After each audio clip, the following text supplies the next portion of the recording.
नमस्कार, मैं डॉक्टर बेंद्रे बसवेश्वर नागौराव।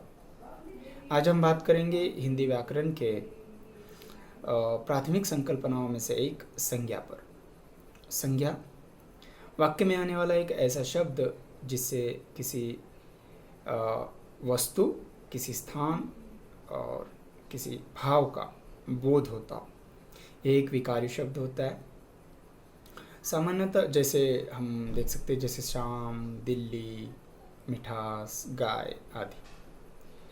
सामान्यतः संज्ञा के 5 भेद किए जाते हैं।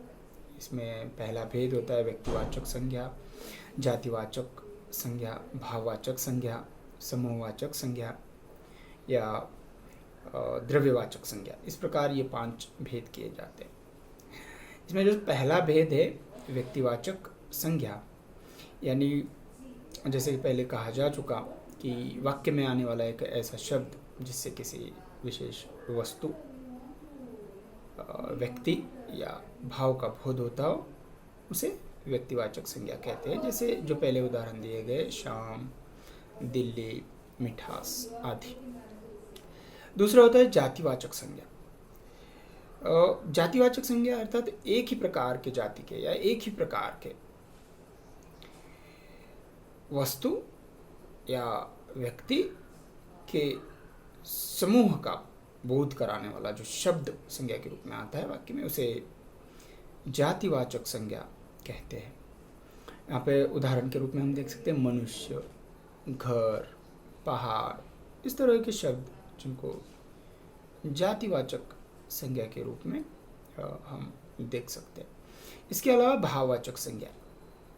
भाववाचक संज्ञा यानी वाक्य में आने वाला एक ऐसा शब्द जो किसी व्यक्ति या वस्तु के गुण धर्म पर या उसकी दशा पर बात करता हो या दशा को बोध कराता हो।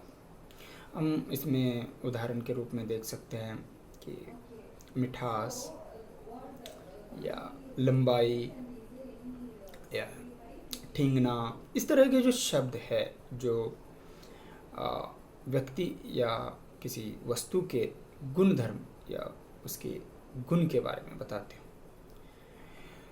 जो चौथा भेद है जिसको समूहवाचक संज्ञा कहते हैं। समूहवाचक संज्ञा का अर्थ होता है कि किसी वाक्य में होने वाले ऐसे शब्द जिससे किसी समूह का बोध होता, किसी वस्तु या व्यक्ति के समूह का बोध होता।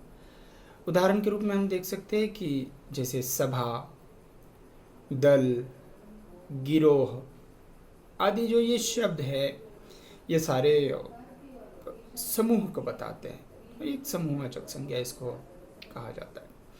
इसके अलावा द्रव्यवाचक संज्ञा।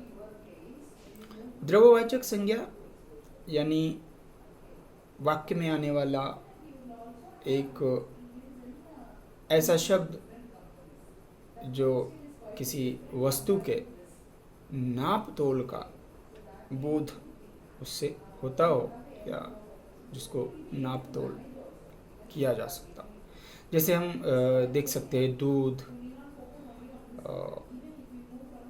लोहा या तेल, इस तरह के जो शब्द है ये द्रव्यवाचक, चांदी, सोना, ये जो शब्द है ये द्रव्यवाचक शब्द है जिसको नापा या तोला जा सकता है।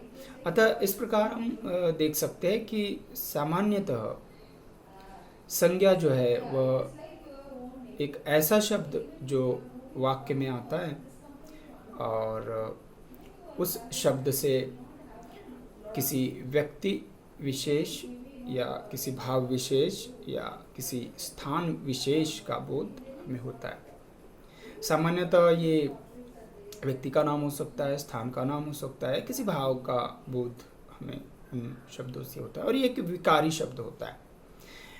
विकारी शब्द का अर्थ है कि उसमें परिवर्तन होता है, उसमें वो परिवर्तित होता है।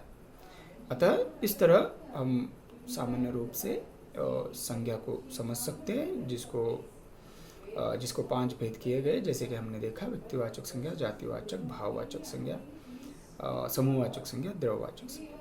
धन्यवाद।